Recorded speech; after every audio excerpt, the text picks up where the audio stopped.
All right, guys. Let's talk Lamine Yamal before El Clásico, shall we? Because I need to talk about this. Everyone is talking about it, and some people are already asking me what are my thoughts on this.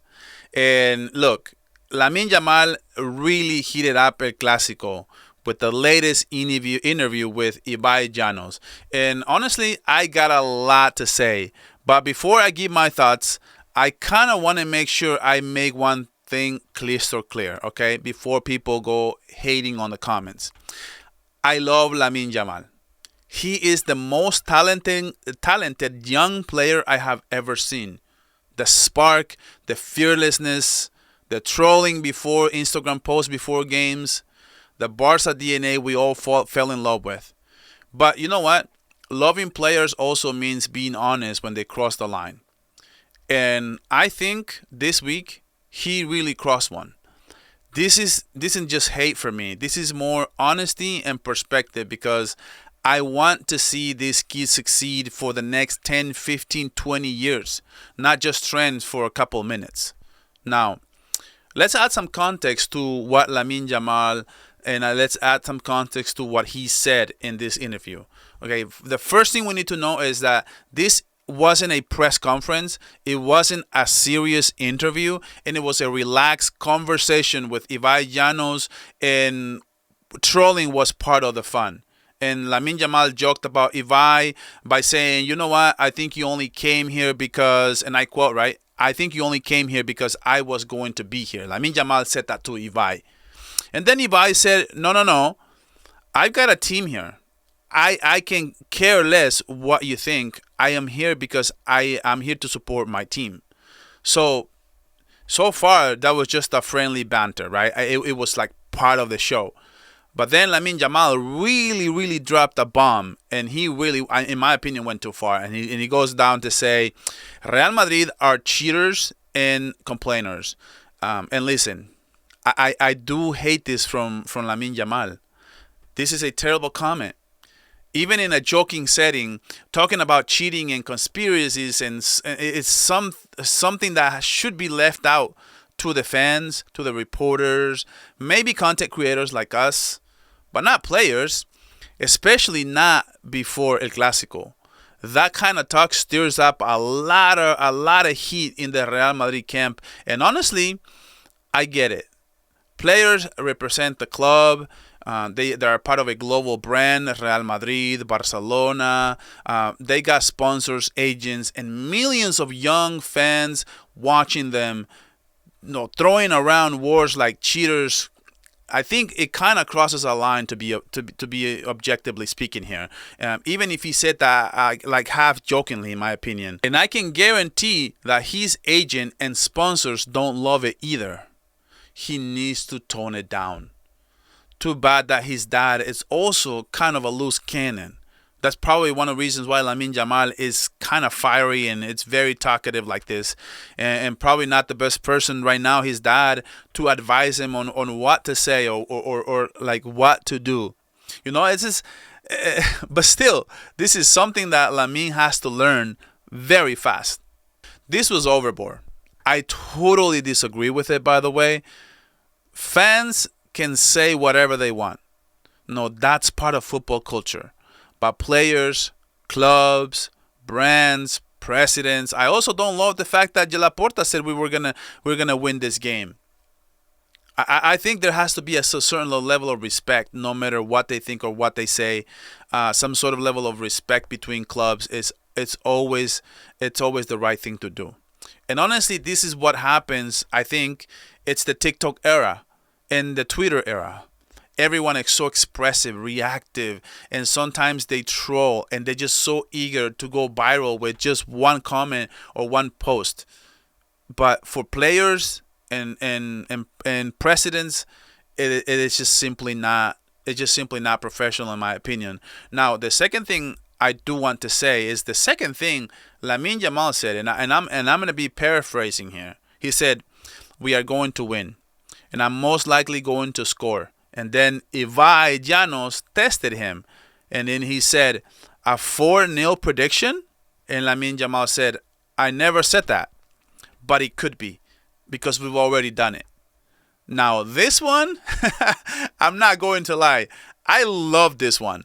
I can get behind this one. I love the confidence, but it's also, as much as I want to say, I do love it. There's not enough of this in today's world of football when a player can come out and say, "We're gonna beat you, we're gonna win, we're coming out with a vengeance, and we're gonna beat their asses or whatever." But in the other hand, it's also a little bit dangerous because if Real Madrid wins, those same words are going to come back to haunt him. Madrid fans will remind him of this non-stop. You can almost guarantee this. I can almost guarantee this. They're gonna call him all talk. They're gonna say him is overrated. They're basically going to say, "Where were you when it mattered most? You just keep talking. You don't walk your talk." And if he has a bad game, God forbid, Barca fans might turn too. They'll say, you're not the same as last season. Why are you talking? Less talk and more running and more showing up on the pitch. So in one comment, he risked alienating both fan bases, and I think that's kind of a little bit of my concern with what he said. And look, I get it. He's young. He's 18. He will learn from this. He'll be more mature in the future. But we can't keep using that same excuse forever. Like, if you're old enough to throw a massive 18th birthday party like a grown man, then you're old enough to be criticized like one. He knows what he said, and he knows that this was going to go viral. Calling Real Madrid cheaters, it's not nothing, dude. That's a big comment, and that's the danger. I think you create a lose-lose situation by talking too much off the pitch, and I think that is a big issue. Look, Messi's right here in my back wall behind. He's the GOAT. He never talked before games. He never needed to even say he was the best player in the world. People did that for him. He let his football do the talking. That's the difference. Even when people doubted him, disrespected him, he stayed quiet and he answered on the pitch like a silent assassin. And that's exactly what Lamine should do. Let's be honest. If this was Vinicius Jr., Twitter would have exploded even worse if he would have called Barcelona cheaters. We would be outraged. And that's just the plain truth. And we would have said, you know what? We are not okay with this. So we cannot be okay with Lamine by the same logic. We cannot be okay with Lamine saying it either. But for Lamine, this doesn't fit. Like, it doesn't elevate him at all. It just adds pressure, and he's bringing on this pressure into himself. I respect it. There's not a lot of these in today's world of football where players are just gonna come out fiery and say a lot of things before and just give the other team bulletin board material. But I just want to say this, man. We've seen this movie before. Remember Cristiano Ronaldo, right? We beat Almeria. We put A past them before El Clásico. And guess what? Cristiano Ronaldo said, "Yeah, we'll see if they scored against us." And Barcelona went on to destroy them 5-0. It's the famous day where Cristiano Ronaldo was literally just staring at Messi after playing a virtuoso game. To this day, people still bring it up. That's how fans are, man. That's how we are. The streets don't forget, right? That is football. If Madrid wins a Clásico, God forbid, I don't even want to say it, Lamine Yamal's words will come back full circle on this. And when we're winning, it's fun and games. But the problem is when we're losing, the same quotes will sting. And I'm not here to lecture Lamine Yamal. But if I could say one thing to him, listen, bro. Just tone it down. Just tone it down. We love your fire. We love your swagger. We love your magic.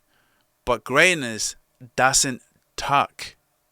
Greatness shows up. Save it for the pitch. Score. Assist. Celebrate. Do whatever you want. Post it on Instagram. That's your moment. Football needs personality, but it also needs wisdom and professionalism. And right now, Lamine, he's learning that lesson the hard way by going way overboard with his comments. What do you think though?